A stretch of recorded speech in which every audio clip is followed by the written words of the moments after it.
Bienvenidas y bienvenidos nuevamente a una sesión más de Aprende en Casa 2.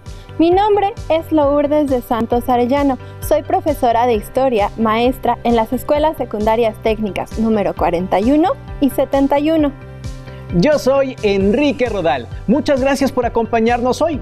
Espero que estén aprovechando al máximo este tiempo para aprender a través de Aprende en Casa 2, que tiene la finalidad de que continuemos adquiriendo nuevos conocimientos y habilidades correspondientes a historia, primer grado de educación secundaria.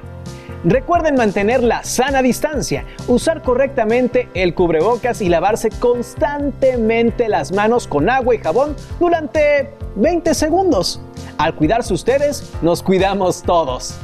En la sesión de hoy continuaremos trabajando con los cambios registrados durante la segunda mitad del siglo XVIII, cuando la forma de pensar y concebir el mundo se transformó a partir de las ideas del liberalismo y la Ilustración.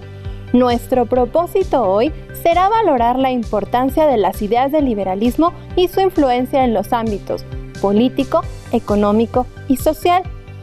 Con ello, podremos complementar y finalizar el reto de esta semana, que es la construcción de una historieta. Antes de iniciar con nuestro tema, asegúrense de tener a la mano lápiz o bolígrafo, colores, cuaderno u hojas blancas, pues les servirán para tomar nota de las ideas más importantes del tema, así como para registrar las dudas que les puedan surgir. También recuerden tener cerca su libro de texto, pues es su principal fuente de consulta. Si necesitan buscar el tema del día de hoy, podrán encontrarlo dentro del bloque 1. Si ya están listos, ¡comencemos! Como mencionamos antes, nuestro objetivo de hoy es identificar la importancia e influencia de las ideas del liberalismo en los contextos político, económico y social de la actualidad. Pero antes de identificar si el liberalismo es un asunto de ayer y hoy, vamos a recordar algunas de sus características. Para ello, vamos a ver esta presentación. Pero antes les voy a pedir que en el transcurso de la explicación traten de localizar la siguiente información y la anoten en su cuaderno. ¿Listos? ¿Qué es el liberalismo? ¿A qué nos referimos cuando hablamos de libertades? ¿Cuáles son las características del liberalismo político? ¿Qué clase de gobierno plantea el liberalismo político? ¿Qué tipo de libertades busca el liberalismo económico? El liberalismo surge a finales del siglo XVII y cobra mayor relevancia en el siglo XVIII, también llamado siglo de las luces. Se desarrolla en Europa, principalmente en Francia, con pensadores como Montesquieu y en Gran Bretaña con John Locke. De acuerdo con la Real Academia de la Lengua Española, el liberalismo se define como una doctrina política que postula la libertad individual y social en lo político y la iniciativa privada en lo económico y cultural, limitando en estos terrenos la intervención del Estado y de los poderes públicos. Por lo tanto, para nuestro tema de hoy podemos identificar 3 ámbitos clave del liberalismo: el ámbito social, el político y el económico. En el ámbito social, el liberalismo postula la libertad como un derecho, pues de acuerdo con los pensadores ilustrados, la libertad es un estado natural del ser humano que le permite tomar decisiones sin depender de otros. Algunos ejemplos de las libertades que plantearon los pensadores liberales e ilustrados son la libertad de prensa, de expresión, de asociación y la libertad de culto, que está ligada al laicismo y a la separación de la Iglesia y el Estado. En el ámbito político, sus características son la igualdad ante la ley y el derecho de ciudadanía, lo que otorga a las personas derechos y libertades individuales, en oposición al absolutismo que postulaba la soberanía popular. Esto significa la creación de un Estado organizado en una república representativa, donde existe un gobierno con división de poderes y, tanto este como las leyes, se someten a la voluntad de los ciudadanos libres. Además, Dicho Estado está obligado a salvaguardar el bienestar de sus ciudadanos. Dentro del ámbito económico, gracias al liberalismo, se dio la transición de una economía totalmente regulada por el Estado a una de libre comercio.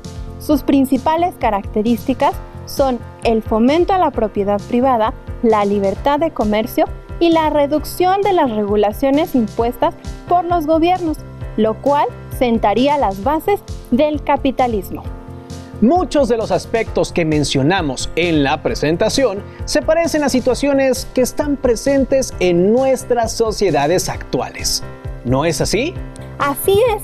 La concepción de Estado y la sociedad moderna que idearon los pensadores liberales en el siglo XVIII siguen vigentes hoy en día para identificar la importancia del liberalismo en el pasado y su influencia en el presente. Te vamos a dar algunos ejemplos de cómo se reflejan en los aspectos social, económico y político en el México actual. Les sugiero que vayan tomando nota en su cuaderno de lo que vamos a revisar, pues recuerden que esta información les va a ayudar a completar su historieta, nuestro reto de esta semana. Para identificar la importancia del liberalismo en el ámbito social, realizaremos un pequeño viaje a la Francia de finales del siglo XVIII. A través del siguiente texto, conoceremos un poco de la historia de la Revolución Francesa y de la historia de una mujer muy interesante. Fíjense muy bien quién es esa mujer y anoten en su cuaderno las ideas del liberalismo que identifiquen. Durante el siglo de las luces, los grandes pensadores ilustrados comenzaron a plantear críticas al sistema establecido de la monarquía absoluta, sugiriendo el cambio de este modelo hacia la democracia y la república, un sistema donde todos gozaran de derechos naturales y fueran capaces de compartir el poder de decisión del Estado que, hasta entonces, solo tenía el rey. Los pensadores ilustrados y las consecuentes revoluciones burguesas planteaban ideas muy liberales. Sin embargo, no eran suficientemente liberales para que sus postulados de igualdad de derechos incluyeran a las mujeres, a los pobres y a las personas de otras etnias. Luego de la Revolución Francesa, los burgueses en la Asamblea Nacional escribieron la Declaración de los Derechos del Hombre y el Ciudadano, que contemplaba los derechos naturales de los ciudadanos franceses. Sin embargo, a las mujeres no les concedía la ciudadanía. En respuesta a esta situación, Marie Olympe de Gouges, una dramaturga, pamfletista y literata francesa, escribió la Declaración de los Derechos de la Mujer y la Ciudadana. En su obra, Olympe hablaba sobre los derechos naturales como la libertad y el derecho a la propiedad, la libertad de opinión y de imprenta, el derecho a la seguridad, la resistencia a la opresión y la participación en la creación de la ley, que tanto mujeres como hombres debían gozar por ser naturales al ser humano. Si una mujer tiene el derecho de subir al cadalso, debe tener igualmente el de subir a la tribuna, escribió Olympe respecto a que las mujeres debían también, igual que los hombres, tener el derecho de ocupar puestos públicos. ¿Eso quiere decir que los revolucionarios franceses y Olympe de Gouges buscaban las libertades y derechos que plantea el liberalismo? Exactamente. Los revolucionarios franceses pretendían que el pueblo fuera acreedor a libertades y derechos, y Olympe de Gouges buscaba que esos mismos derechos le fueran otorgados a las mujeres, de modo que ellas, al igual que los hombres, pudieran expresar y publicar sus opiniones, además de tener el derecho de participar en la vida política de su país, cosa que hasta entonces se les había negado por el simple hecho de ser mujeres. Y entonces, ¿de qué manera influyó la Revolución Francesa y la historia de la activista social Olympe de Gouges en el presente? Veámoslo detenidamente. En México, por ejemplo, gozamos hoy en día de libertades como poder decir y publicar lo que pensamos, independientemente de nuestro género. Estos derechos están garantizados en documentos como la Constitución Mexicana y la Declaración Universal de los Derechos Humanos. Además, los hombres y las mujeres mayores de edad pueden ejercer el derecho al voto libre y secreto en nuestro país, derecho por el que Olympe de Gouges y otras mujeres lucharon desde finales del siglo XVIII. De modo que, basados en nuestro ejemplo, podemos decir que la importancia e influencia del liberalismo en el ámbito social podría resumirse como nos muestra el siguiente cuadro. Las ideas del liberalismo que retomamos son los derechos naturales del hombre, como la libertad y la igualdad. Ambos derechos constituyen la piedra angular sobre la que descansa el liberalismo y la Ilustración. Su importancia en el pasado fue la creación de las declaraciones del hombre y el ciudadano y la mujer y la ciudadana, así como la creación de la Asamblea Nacional, donde por primera vez los burgueses pudieron ejercer su derecho al voto. En el presente, como vimos, nos podemos referir a la libertad que tenemos de opinar y de escribir nuestras ideas, a que tenemos derecho al voto igualitario y a que todos nuestros derechos estén garantizados por nuestra Constitución y la Declaración Universal de los Derechos Humanos. ¿Y qué hay del ámbito político?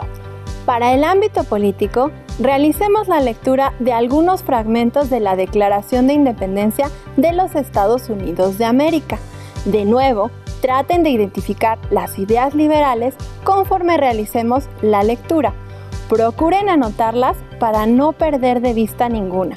Congreso, 4 de julio de 1776. La Declaración Unánime de los 3 Estados Unidos de América. Cuando en el curso de los acontecimientos humanos se hace necesario para un pueblo disolver los vínculos políticos que lo han ligado a otro y tomar entre las naciones de la tierra el puesto separado e igual que las leyes de la naturaleza y el Dios de esa naturaleza le dan derecho. Un justo respeto al juicio de la humanidad exige que declare las causas que lo impulsan a la separación. Sostenemos como evidentes verdades que todos los hombres son creados iguales, que son dotados por su Creador de ciertos derechos inalienables, que entre estos están la vida, la libertad y la búsqueda de la felicidad, que para garantizar estos derechos se instituyen entre los hombres los gobiernos, que derivan sus poderes legítimos del consentimiento de los gobernados. El pueblo tiene el derecho a reformarla o abolirla e instituir un nuevo gobierno que se fundamente en dichos principios y a organizar sus poderes en la forma que a su juicio ofrecerá las mayores posibilidades de alcanzar la seguridad y la felicidad. Por lo tanto, los representantes de los Estados Unidos de América, convocados en Congreso General, apelando al Juez Supremo del mundo por la rectitud de nuestras intenciones, en nombre y por la autoridad del buen pueblo de estas colonias, solemnemente hacemos público y declaramos que estas colonias unidas son, y deben serlo por derecho, estados libres e independientes, que quedan libres de toda lealtad a la corona británica y que toda vinculación política entre ellas y el Estado de la Gran Bretaña queda y debe quedar totalmente disuelta, y que, como estados libres o independientes, tienen pleno poder para hacer la guerra, concertar la paz, concertar alianzas, establecer el comercio, efectuar los actos y providencias que tienen derecho los estados independientes. Enrique, dime, ¿cuáles ideas del liberalismo identificaste en el texto? Bueno, yo me di cuenta que el texto menciona que todos los hombres son creados iguales. Es decir, que no existe la idea de que hay personas elegidas por decreto divino, como se pensaba de los reyes, que todos son dotados de ciertos derechos inalienables, entre los que se encuentran la vida, la libertad y la búsqueda de la felicidad. Sí, muy bien. Y también nos habla del gobierno, fundado a partir de la autoridad del pueblo. Hace alusión a la división de poderes y a que ningún pueblo debe estar sometido a otro. De ahí que las 13 colonias de América declararan su independencia de Inglaterra. Muy interesante. Pero eso, ¿cómo influye en el presente de México? Bueno, tiene influencia en el presente porque el gobierno de México y de muchos otros países en el mundo hoy se constituyen como una república libre y soberana. Es decir, que tenemos un gobierno democrático y liberal, donde todos los ciudadanos tienen el derecho a participar en las decisiones de su gobierno y a votar y ser votados. Así es. Además, el sistema republicano establece la división de poderes, que está presente en el gobierno de nuestro país. Los poderes ejecutivo, legislativo y judicial, en los cuales se organiza nuestro gobierno, se encargan de velar por los intereses del pueblo y de vigilar que exista un equilibrio entre esos poderes, de manera que ninguno se imponga sobre el otro.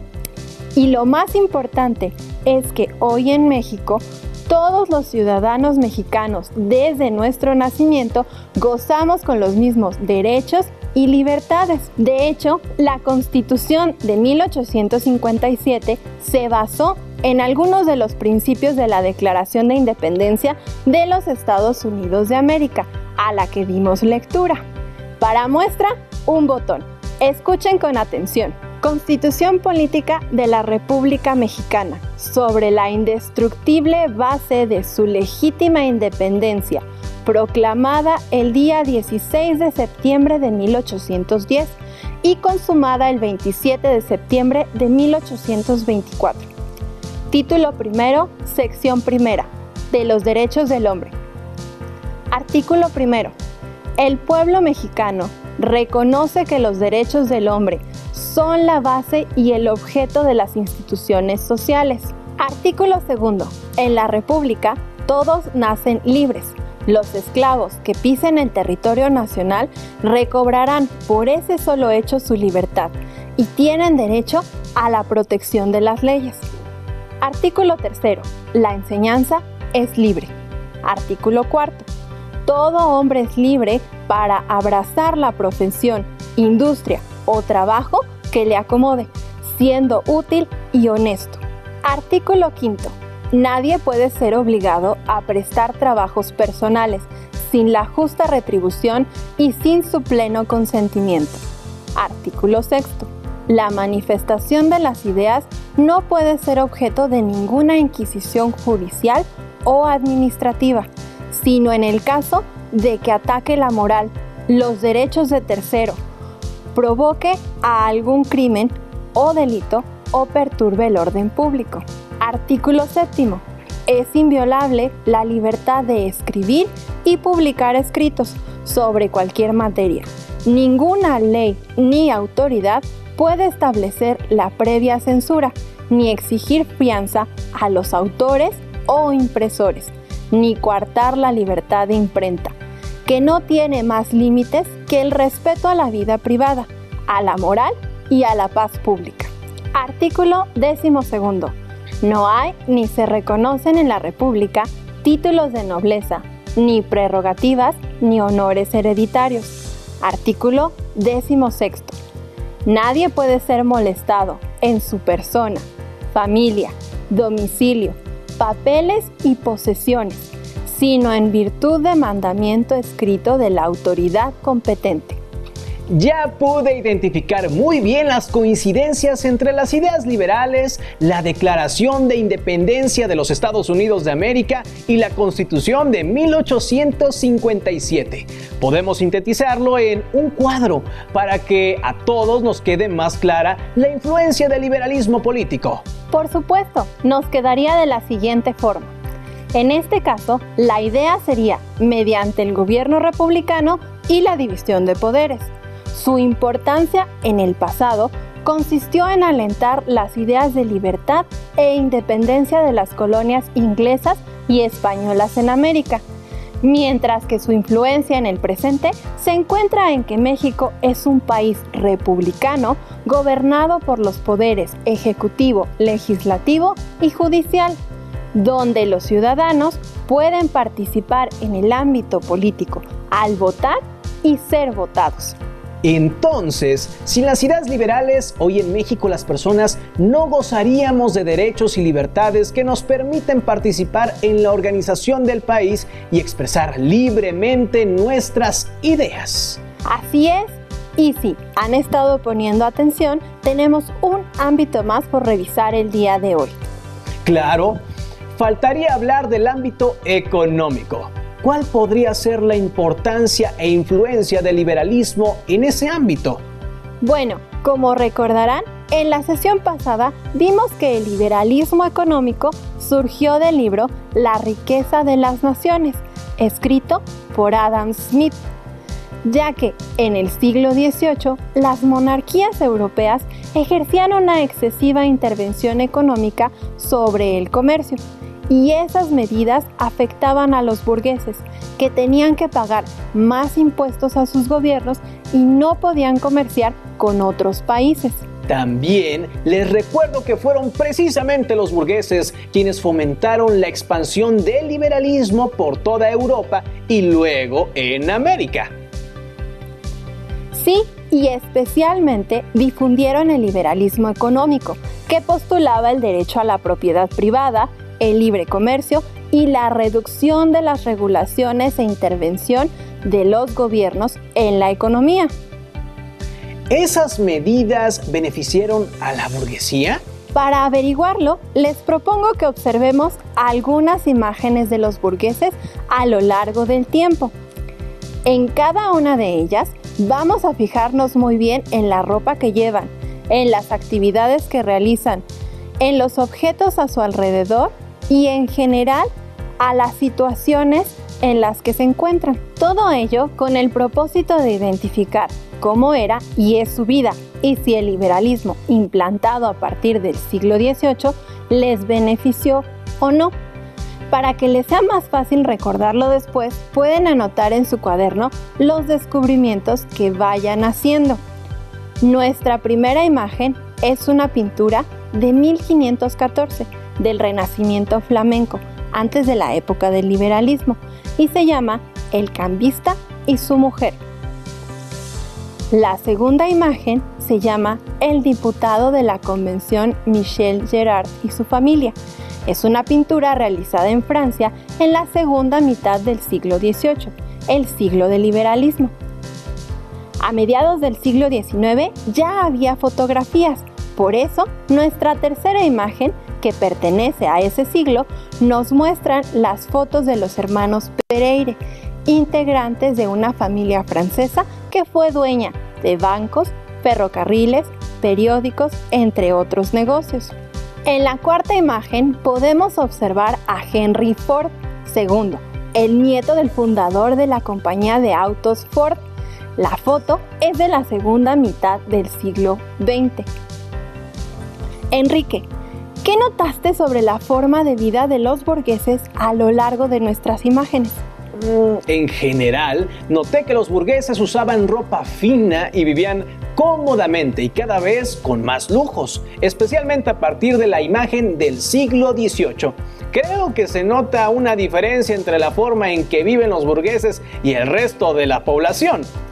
Esto es porque los gobiernos comenzaron a adoptar la política económica del liberalismo a partir del siglo XVIII, y esto permitió que los burgueses pudieran comerciar más fácilmente, sin tener que pagar tantos impuestos y llevando las mercancías dentro y fuera de sus países.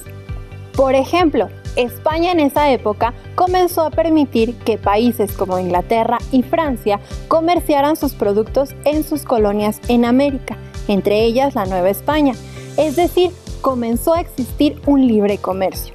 Y unos años más tarde, en la época de la Revolución Industrial, esas medidas se verían consolidadas cuando los burgueses se volvieron dueños de las fábricas y las máquinas, lo que propició un mayor movimiento de mercancías que derivaría en el capitalismo y beneficiaría a los burgueses, convirtiéndolos en la clase social más favorecida. Es muy interesante, maestra, ver cómo una idea del pasado se relaciona con tantos hechos históricos e influye en situaciones de nuestro presente. Muy cierto. Y en el caso del liberalismo económico, podemos notar cómo ha influido en la economía capitalista hasta nuestros días. Lo vemos en los tratados y acuerdos que distintos países o regiones del mundo han tomado para permitir el libre comercio, de modo que la compra y venta de materias primas y mercancías sea más fácil al otorgar concesiones, como menores pagos de impuestos, lo que fomenta la globalización, no solo económica, sino también cultural. Como podemos ver en el mapa, algunos de estos tratados de libre comercio actuales son el Acuerdo Comercial Asia-Pacífico, el Espacio Económico Europeo, la Comunidad Económica Africana, el Mercosur y el más cercano a nosotros, el tratado entre México, Estados Unidos y Canadá, TMEC, aunque no es el único en el cual participa nuestro país. En el ámbito económico también hay una gran influencia y relación del liberalismo con la actualidad. ¿Podríamos resumirlo así como lo hicimos con los otros ámbitos para que podamos completar nuestras anotaciones del tema de hoy? Por supuesto, aquí tenemos nuestro último cuadro. Observamos que en el ámbito económico, la idea del liberalismo que retomamos es el libre comercio. Su importancia en el pasado es que benefició la consolidación de la burguesía como clase social dominante, que, como vimos en las fotografías, se caracteriza por tener un buen estilo de vida. También ayudó a disminuir los impuestos de importación y exportación, lo cual permitió fomentar el comercio y lograr que España aceptara el comercio de sus colonias con otros países. Su importancia en el presente radica en los tratados de libre comercio entre diferentes países o regiones del mundo, lo cual ha contribuido a la globalización económica y cultural. Vaya, no me imaginaba que el liberalismo pudiera tener tanta influencia en todos esos aspectos de nuestro tiempo. Con lo que hemos visto hoy, podemos decir que sí, pues aunque el liberalismo es un movimiento que surgió en la última década del siglo XVII, sigue siendo importante en las sociedades del siglo XXI, puesto que notamos su influencia en los derechos que gozamos, en la organización política de muchos países y en la forma en que se conduce la economía mundial. Para concluir nuestra revisión del tema, es momento de completar nuestro reto de la semana. Así es, recordemos que el reto que empezamos la primera sesión de esta semana fue la elaboración de una historieta. En ella debe concentrarse la información de lo visto durante la semana, es decir, primero, las características de la monarquía absoluta y la sociedad estamental. Segundo, el origen del liberalismo y sus principales ideas. Tercero, la influencia de la burguesía en la difusión del liberalismo. Con el tema del día de hoy, vamos a agregar a nuestra historieta las notas que tomamos sobre la importancia social, política y económica del liberalismo en el pasado, así como un ejemplo de cada ámbito que refleje la influencia del liberalismo en la actualidad. Para que elabores un muy buen trabajo, toma en cuenta que las historietas se construyen a partir de los temas vistos durante la semana, los cuales deben relacionarse entre sí. Como sabes, en la historieta se observan ilustraciones o globos de texto con los diálogos de los personajes y pueden llevar onomatopeyas, que son los sonidos de la historia. Recuerden que pueden recurrir a su libro de texto para completar este trabajo, así como los materiales disponibles en la página de Aprende en Casa. ¡Listo! Terminamos por hoy. Aunque aún nos queda mucha historia por explorar y descubrir, no olviden compartir con su familia lo que han aprendido el día de hoy. Recuerden seguir las medidas sanitarias, porque al cuidarte tú, nos cuidamos todos. Nos vemos muy pronto en una sesión más de Aprende en Casa 2. ¡Hasta la próxima!